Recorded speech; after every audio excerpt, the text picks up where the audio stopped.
నిజంగా బలం అనుకొని, వాపును బలం అనుకొని, ఒళ్ళు బలిసి ఇష్టం వచ్చినట్టుగా మాట్లాడేటటువంటి ప్రయత్నం చేస్తున్నాడు. అయ్యా నారా చంద్రబాబు నాయుడు గారి కుమారులు లోకేష్ గారు, వాట్ ఈజ్ యువర్ స్థాయి? మీ స్థాయి ఏంటో ఒకసారి తెలుసుకోండి. మీరు అడ్డదారిలో కౌన్సిల్కి వచ్చారు, మంత్రి అయ్యారు, పంచాయతీరాజ్ శాఖను డీల్ చేశారు. ఎంత అపాస్పాలైందో మంత్రివర్గం, ప్రభుత్వం అందరికీ గుర్తుండే ఉంటుంది. ఆ మంత్రిగా ఉన్నప్పుడే మంగళగిరిలో పోటీ చేశారు, ఘోరంగా ఓడిపోయారు. ఘోరంగా ఓడిపోవటమే కాదు, అసలు తెలుగుదేశం అంత భయంకరంగా ఓడిపోవడానికి నారా లోకేష్ గారు కూడా ఒక కారకులు అనేటువంటి మంచి పేరు తెచ్చుకున్నారు. మళ్ళా తర్వాత మొన్న అప్పుడు 23 మంది గెలిస్తే మీరు ఓడిపోయారు. మొన్న మళ్ళా మంగళగిరిలో నిలబడ్డారు, మంచి మెజారిటీతో గెలిచారు. 164 సీట్లు కూటమికి వస్తే మీరు గెలిచారు, 23 సీట్లు తెలుగుదేశంకి వస్తే మీరు ఓడిపోయారు. దాన్ని బట్టి ఒకసారి యూ క్యాలిక్యులేట్, నీ స్థాయి ఏమిటో ఒకసారి క్యాలిక్యులేట్ చేసుకోమని మనవి చేస్తున్నా. మీరు జగన్మోహన్ రెడ్డి గారి గురించి మాట్లాడతారు. జగన్మోహన్ రెడ్డి గారి గురించి మాట్లాడటమే కాదు, ఇష్టం వచ్చినట్టుగా అన్ని పచ్చి అబద్ధాలు. నీ నాన్నకు మించిన వాడు అయిపోయావు ఆయన నువ్వు అబద్ధాలు చెప్పడంలో, నాకు అర్థం కాల. ఈ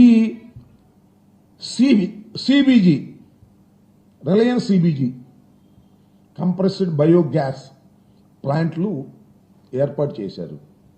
ఎవరు తీసుకొచ్చారు దీన్ని? మీరే తీసుకొచ్చారా? మీరు తీసుకురాలా? 2024 ఫిబ్రవరి 14న రాష్ట్ర ప్రభుత్వం, అప్పుడున్న రాష్ట్ర ప్రభుత్వం అగ్రిమెంట్ అయింది. ఈ ప్లాంట్లు ఇక్కడ తీసుకొచ్చి మొదటి దశలో 8 ప్లాంట్లను ప్రారంభించాలనే ఉద్దేశంతో అప్పుడే దీనికి అంకురార్పణ జరిగింది. ఇవాళ నేనే తీసుకొచ్చాను అని కథలు చెప్పేటటువంటి ప్రయత్నం చేస్తున్నారు. ఎందుకు ఇంత పచ్చి అబద్ధాలు అని అడుగుతా ఉన్నా. Government is a continuous process. ఆ మాట చెప్పొచ్చు కదా. జగన్మోహన్ రెడ్డి గారి టైంలో వచ్చినాయి, ఇప్పుడు మాది మేము వచ్చేటప్పటికి ప్రారంభోత్సవం లేకపోతే ఇక్కడ శంకుస్థాపన చేస్తున్నాం కనిగిరిలో అని చెప్పొచ్చు. అది చెప్పడం ఆయన తీసుకొచ్చా అంటే కష్టపడి రిలయన్స్ అన్ని జగన్మోహన్ రెడ్డి గారు పోగొట్టారంట, ఈయన తీసుకొచ్చా అంట. దావోసీలు ఏం పగలు తీసావే? ఒకటి కూడా రాలేదు కదా. జగన్మోహన్ రెడ్డి గారి టైంలో అయిన వాటినే ఇవాళ మీరు శంకుస్థాపనలు చేస్తూ మమ్మల్ని విమర్శించేటటువంటి కార్యక్రమం చేస్తున్నారు. దీన్ని అంటే అడ్డుకుంటున్నారండి. ఎవరు అడ్డుకుంటారో నాకు అర్థం కాలేదు. మీరు తీసుకొచ్చే అభివృద్ధి కార్యక్రమాలను అడ్డుకోవాల్సినటువంటి అవసరమే లేదు. అసలు మీరు ఏమైనా తీసుకొస్తే కదా అడ్డుకోవడానికి. అడ్డుకున్న వాళ్ళందరినీ రెడ్ బుక్లో ఎక్కిచ్చేస్తాట. ఇలాంటి మాటలు మాట్లాడుతున్నారు, పిచ్చి మాటలు మాట్లాడేటువంటి ప్రయత్నం చేస్తున్నాడు నారా లోకేష్ గారు. ఏంటంటే ఆయన మాట్లాడే మాటలు చాలా దురదృష్టం. 2 సార్లు నిలబడితే ఒకసారి గెలిచాడు. What is your success rate అని అడుగుతా ఉన్నా. లోకేష్ బాబు, నీ సక్సెస్ రేట్ ఏంటి ఆయన? 2 సార్లు నిలబడితే ఒకసారి గెలిచావు. నువ్వు ఎవరి గురించి మాట్లాడుతున్నావు? వైఎస్ జగన్మోహన్ రెడ్డి గురించి మాట్లాడుతున్నావు. ఓటమి ఎరుగని వీరుడుగా ఉన్నటువంటి జగన్మోహన్ రెడ్డి గురించి మాట్లాడుతున్నావు. తండ్రి చనిపోయిన తర్వాత పార్టీ పెట్టి పార్టీని సక్సెస్ఫుల్ గా నడిపించుకొని అధికారంలోకి వచ్చినటువంటి జగన్మోహన్ రెడ్డి గారి గురించి మాట్లాడుతున్నావు. జగన్మోహన్ రెడ్డి గారి గురించి మాట్లాడితే ఒక మాట అన్నాయండి, విజనరీకి ప్రిజనరీకి చాలా తేడా ఉంటుందండి. అట్టంటే పర్లా, విజనరీకి ప్రిజనరీకి చాలా తేడా ఉంటుందిరా భాయ్, చాలా తేడా ఉంటుందిరా భాయ్ అంటున్నాడు. అంటే డైలాగ్ చూడండి ఎంత అహంతో కూడుకున్నటువంటి డైలాగో. విజనరీ అంటే ఎవరో తెలుసా? వాళ్ళ నానంట. వాళ్ళ నాన్న విజనరీ అంట. 1994లో కంప్యూటర్ అన్నం పెడుతుందా అని అడిగారంట హైదరాబాద్లో. ఇప్పుడు చూడండి కంప్యూటర్లు ఎంతమంది పనిచేస్తున్నారో కంప్యూటర్ టెక్నాలజీలో అంటారు. అంటే దాని అర్థం ఏంటంటే వాళ్ళ నాన్న విజనరీ అని. కంప్యూటర్ వాళ్ళ నాన్న చెబుతాడు నేనే కనిపెట్టానని, మా నాన్నే కనిపెట్టాడని. అందువల్ల ఇవాళ హైదరాబాద్ బాగుపడిందని ఈ కొడుకు చెబుతుంటే తండ్రి గురించి మనం నమ్మాలి. కంప్యూటర్ నువ్వు కనిపెట్టావా? నువ్వు విజనరీవా? అయ్యా నువ్వు విజనరీవే కాదు, ప్రిజనరీవి కూడా. 53 రోజులు రాజమండ్రి జైల్లో ఉన్నావు, అది మర్చిపోమాక. జగన్మోహన్ రెడ్డి గారిని ప్రిజనరీ అని, మీ నాన్న విజనరీ అని మాట్లాడుతున్నావు. మీ నాన్న పూడుకోవటం, జగన్మోహన్ రెడ్డి గారిని దూషించేటటువంటి కార్యక్రమం చేయటం చూస్తుంటే కోతి కొబ్బరికాయ తిరిగినట్టుంది. అంతకు మించి ఏమీ లేదు. కింద వేసుకోవడం, పైన వేసుకోవడం, కొట్టుకోవడం. నీకు అవగాహన లేదు. ఏదో చంద్రబాబు నాయుడు గారి కుమారుడుగా ఉన్నావు కాబట్టి అందరూ నిన్ను గౌరవిస్తున్నట్టుగా నటిస్తున్నారు. ఒకసారి అసలు నీ మంత్రివర్గ సభ్యులు, నీ తోటి వారు ఏమనుకుంటున్నారో తెలుసుకో. నీ గొప్పతనాన్ని గురించి, నీ అజ్ఞానాన్ని గురించి, నీ అసమర్థత గురించి రహస్యంగా ఏమనుకుంటున్నారో తెలుసుకునే శక్తి ఉంటే కొద్దిగా నీకు జ్ఞానోదయం అయింది. ఏదో నీ ముందుకు వచ్చినప్పుడు నమస్కారాలు పెడతారు, శభాష్ అంటారు. ఎందుకంటే మీ నాన్నగారు నువ్వు చెబితే తప్ప సంతకం పెట్టటల్లా, నువ్వు చెబితే తప్ప మంత్రి ఎవరికి ఇవ్వటల్లా, నువ్వు చెబితే తప్ప ఎవరికి పదవి ఇవ్వటల్లా. అందువల్ల నీ చుట్టూ తిరిగి భజన చేసే కార్యక్రమం చేస్తున్నారు కాబట్టి ఆ భజన అంతా నిజం అనుకొని కళ్ళు నెత్తికెక్కి ఇష్టం వచ్చినట్టుగా మాట్లాడటం సమంజసం కాదు అని మనవి చేస్తున్నాం. అంతేకాదు మళ్ళీ అంటాడు, రెడ్ బుక్ గురించి మాట్లాడతా, వాడు గుండెపోటు వచ్చిందంట, ఒకడేమో బాత్రూంలో పడి చెయ్యలు కొట్టుకున్నాడంట. ఇదే సేమ్ డైలాగ్. ఒకడు చెయ్యలు కొట్టుకున్నాడు, ఒకడేమో గుండెపోటు వచ్చిందని. వాళ్ళు ఆపదలో ఉన్నారు. ఒకరు బాత్రూంలో పడి చెయ్యి ఇరిగిపోయింది అనుకోండి, ఒక ఆయనకేమో నిజంగానే గుండెపోటు వచ్చింది, ఆపరేషన్ కూడా చేయించాడు. ఈ రెడ్ బుక్ చూసి వచ్చిందంట.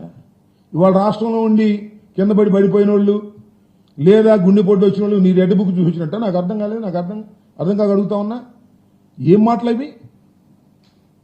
దాన్నే ఒళ్ళు బలిసిన మాటలు అంటున్నా నేను. ఇక్కడ ఒళ్ళు బలిసి మాట్లాడుతున్నారు మీరు. నారా లోకేష్ గారు కాస్త తగ్గించుకోండి. ఇది సరైనటువంటి విధానం కాదు. ఒక మానవీయ కోణం లేకోకుండా మీరు మాట్లాడుతున్నారు. ఆసుపత్రిలో ఉండి గుండెపోటు వచ్చి ఎవరికైనా వస్తుంది, రేపు నీకు వస్తుంది, ఎల్లుండి నాకు వస్తుంది. ఎవరు చెప్తాడు గుండెపోటు? దానికి నువ్వు బ్రహ్మాండంగా దాన్ని కూడా ఒక అమానవీయ కోణంలో మాట్లాడేటటువంటి ప్రయత్నం చేస్తున్నావంటే నీకు ఎంతగా కళ్ళు నెత్తికెచ్చాయో నాకు అర్థం కావడంలా. అధికారం శాశ్వతం కాదు. నేను 89లో శాసనసభ్యుడిగా ఎన్నికయ్యా. ఇన్నిసార్లు ఓడిపోయాం, ఇన్నిసార్లు గెలిచాం. అధికారం చూశాం, అధికారం లేని సమయం చూశాం. కానీ నువ్వు మాత్రం అధికారాన్ని చూసి ఏదో వికటాట్టహాసం చేసేటటువంటి కార్యక్రమాలు దయచేసి చెయ్యవద్దు నారా లోకేష్ గారు అని మనవి చేస్తున్నా. దమ్ముంటే తీసుకురా స్వామి, మంచి మంచి కంపెనీలు తీసుకురా, దావోసెలు తీసుకురా అంటే దావోసెల్ని ఉట్టి చేతులతో వచ్చారు నాన్న బాబు కొడుకులు ఇద్దరును. ఇవాళ జగన్మోహన్ రెడ్డి గారి గురించి మాట్లాడేటువంటి ప్రయత్నం చేస్తున్నారు. ఇంకో మాట అంటున్నాడు జగన్మోహన్ రెడ్డి గారు అంట, నేను ఎవరితో మాట్లాడ్డంట, కార్యకర్తలు కూడా కలవడంట. అయ్యా, పులివెందుల్లో రాజశేఖర్ గారి కుటుంబం ఓడిపోయిన సందర్భం లేదని మనం చేస్తున్నా. జగన్మోహన్ రెడ్డి గారు కార్యకర్తలతో కలవడట, ఈయన మాత్రం రోజు కార్యకర్తలు కలుస్తాడు. అసలు నేను ఒక మాట చెప్తున్నానయ్యా, అసలు జగన్మోహన్ రెడ్డి గారు రాష్ట్రంలో ఉన్నటువంటి అన్ని ప్రాంతాలకు తిరగటం మొదలెడితే అసలు మీరు సెక్యూరిటీనే కల్పించలేదు. అంత ప్రజాదరణతో ముందుకు వెళ్లేటటువంటి వ్యక్తి జగన్మోహన్ రెడ్డి గారు. మొన్న మిర్చి యార్డుకి వస్తే సెక్యూరిటీ తీశారే మీరు. ఇవాళ చెబుతున్నాడు పవన్ కళ్యాణ్ గారి కన్నా ఎక్కువ సెక్యూరిటీ ఉందంట. మొన్న మిర్చి యార్డు దగ్గరికి మిర్చి రైతుల్ని పరామర్శించడానికి వస్తే పక్కన విత్డ్రా చేసుకున్నారండి సెక్యూరిటీని. జగన్మోహన్ రెడ్డి గారు, నేను మనవి చేస్తున్నా, ఇప్పటికి 10 మాసాలు అయిపోయింది, ఓటమి పాలై మేము. మాకు 11 సీట్లు మాత్రమే వచ్చాయి. ఇది వాస్తవం. అది కనుకొట్టో మాయో ప్రజల నిర్ణయమో అది వేరే విషయం. ప్రజల్లోకి వెళ్లడం మొదలెడితే జగన్మోహన్ రెడ్డి గారు మీరు చేస్తున్నటువంటి దుర్మార్గాలు, అన్యాయాలు, అక్రమాల వల్ల ఏ విధమైన ప్రజాదరణ పెరుగుతుందో ఒకసారి చూడండి.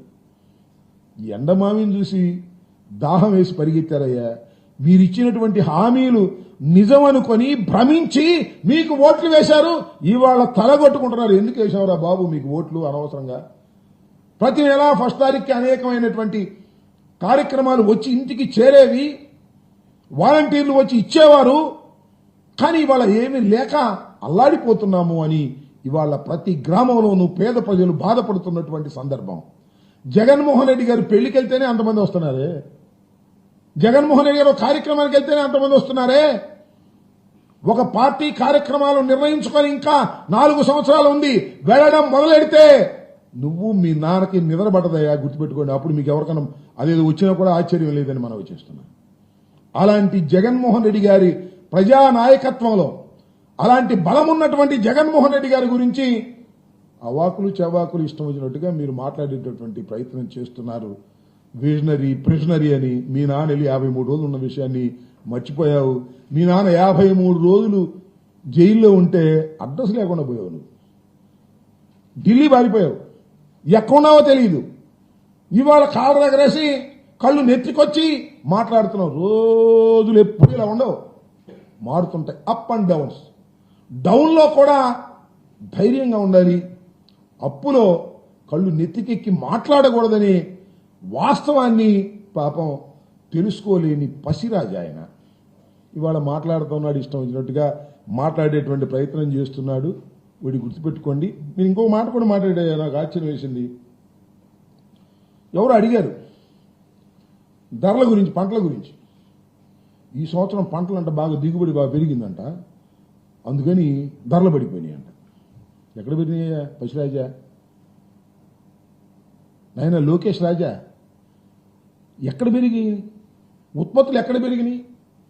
ధాన్యం పెరిగిందా? మిర్చి పెరిగిందా? పత్తి పెరిగిందా? ఏది పెరగలేదు. ఉత్పత్తులు ఏమీ పెరగలా. మీ అసమర్థత వలన,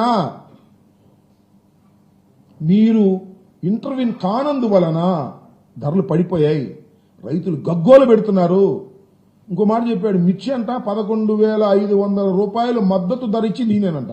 ఒక్క బస్తా కొన్నట్టు చెప్పు. ఒక్క టిక్కీ మిర్చి మీరు కొంటే నేను మీకు దండం పెడతా.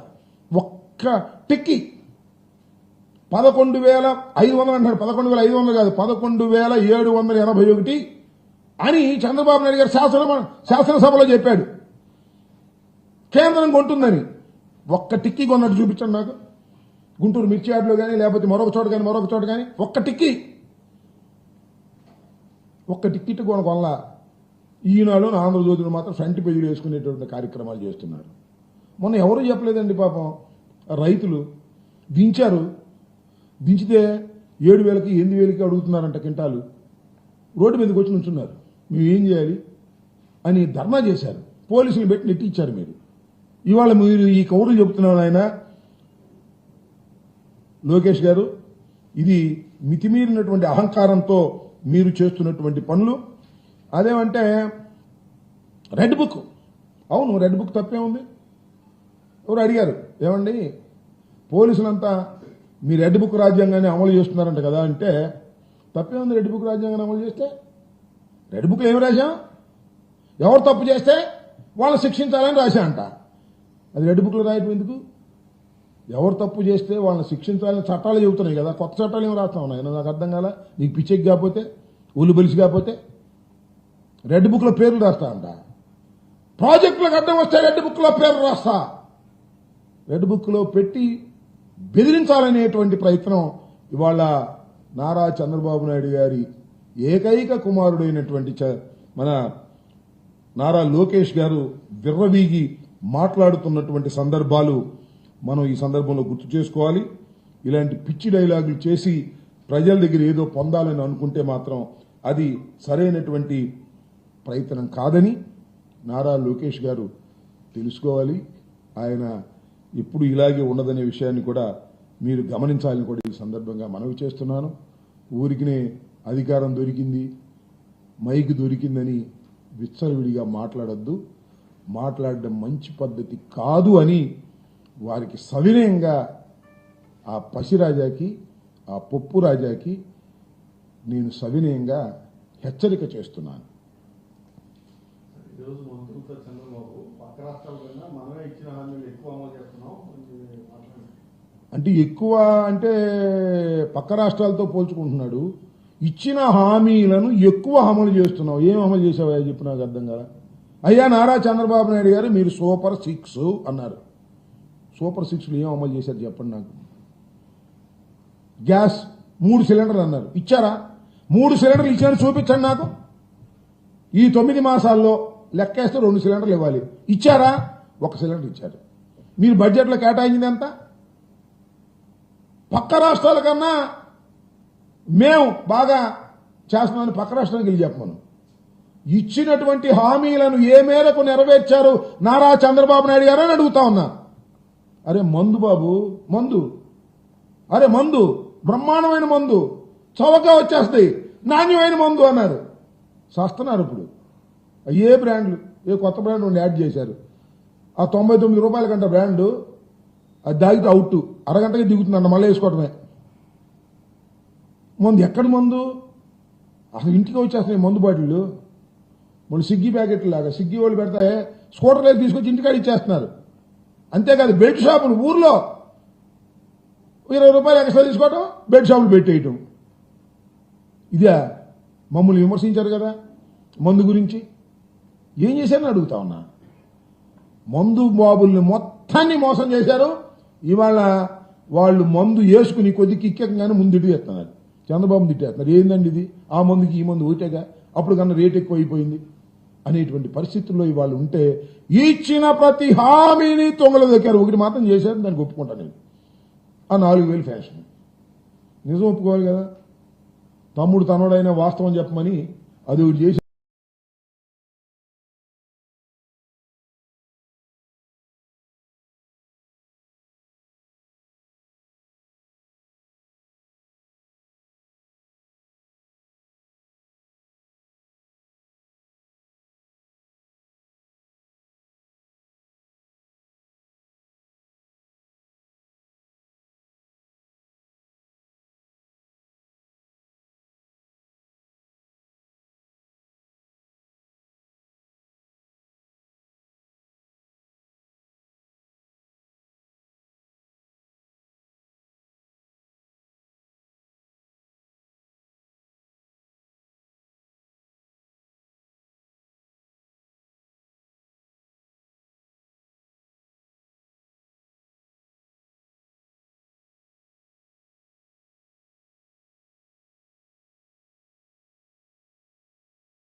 అదేవిధంగా ఫేస్బుక్లోను జగన్మోహన్ రెడ్డి గారిని, భారతమ్మ గారిని మార్ఫింగ్ చేసి పెట్టారు. దానిలో మన చిట్టిరాజా కూడా ఉన్నాడు. చిట్టిరాజా అంటే తెలుసుగా, పసిరాజా, అదే పప్పు రాజా, అదే నారా లోకేష్ రాజా, ఆయన కూడా ఉన్నాడు. ఆయన ట్వీట్లో పెట్టింది, దాని మీద కూడా కంప్లైంట్ ఇచ్చా. అది మాత్రం రిజిస్టర్ చేయాలి మన పోలీసులు. మనకు చిట్టిరాజా కానీ పోలీసులు కానీ పెద్ద రాజా, ఆయనే ట్రాన్స్ఫర్ చేసేది, ఆయనే ఎస్పీ పోస్టింగ్లు ఇచ్చేది. అందుకని ఆయన మీద మాత్రం కేసు రిజిస్టర్ చేయలేదండి. చిత్రం 5 కేసులు ఇస్తే ఈ 2 జరిగినాయి. ఇది రాజ్యాంగ విరుద్ధం. దీన్ని పోలీసులు, డీజీపీ గారు, పోలీసు వ్యవస్థ దీని మీద యాక్షన్ తీసుకోకపోతే న్యాయ వ్యవస్థలోకి వెళ్లి పోరాడతాం. ఈ కేసును వదిలిపెట్టే ప్రశ్న లేదు. ఇది పౌరుడి హక్కు. ఎవరైనా సరే చట్టం ముందు, ఎవరైనా సరే చట్టం ముందు సమానం. ఆయన ప్రధానమంత్రి అయినా, ముఖ్యమంత్రి అయినా, నువ్వైనా, నేనైనా, డీజీపీల్ని, ఎస్పీల్ని ట్రాన్స్ఫర్ చేసే లోకేష్ అయినా సమానం. కేసు పెట్టాల్సిందే. తర్వాత ఇన్వెస్టిగేషన్ చేయండి, తప్పులేదు. ఇన్వెస్టిగేషన్లో మీకు ఆధారం ఉంటే కేసు పెడతారు, ఆధారం లేకపోతే కేసు పెట్టరు. అమ్మమ్మో మేము లోకేష్ గారి మీద కేసు పెట్టమండి అంటే వాట్ ఈస్ దిస్? ఎక్కడికి వెళ్తున్న ప్రజాస్వామ్యం? లోకేష్ మీద కేసు పెట్టేంత వరకు నా న్యాయ పోరాటం జరుగుతుంది.